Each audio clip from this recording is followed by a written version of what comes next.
বছরে আমি মোটামুটি 2000 মন মাছ বিক্রি করি, যার মূল্য প্রায় 1.5 কোটি থেকে 2 কোটি টাকা। আমি এতে করে মোটামুটি ভালোই লাভবান। আসসালামু আলাইকুম, আমার নাম ইসমাইল হোসেন বাবু ভূঁইয়া। আমার বাড়ি ইছাপুর গ্রামে। আমি মিশ্র মাছ চাষ করি। এখানে পাঙ্গাস, তেলাপিয়া, সাদা মাছ, বিভিন্ন প্রজাতির মাছ। মাছ চাষের অভিজ্ঞতা আমার 20 বছর।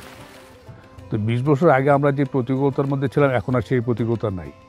এখন মোটামুটি সব কিছু আধুনিক পদ্ধতি সব কিছু হচ্ছে। আগে অগণিতভাবে মাছ চাষ করতাম, হিসাব নিকাশ ছাড়া মাছ ফলাইতাম।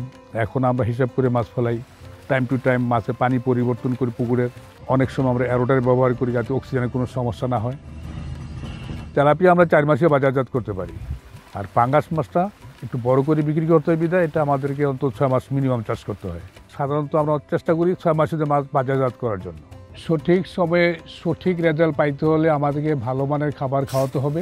তো যেই কারণে আমরা সবসময় খাবার নির্বাচন করতে হলে আমরা ভালো মানের খাবারই নির্বাচন করি।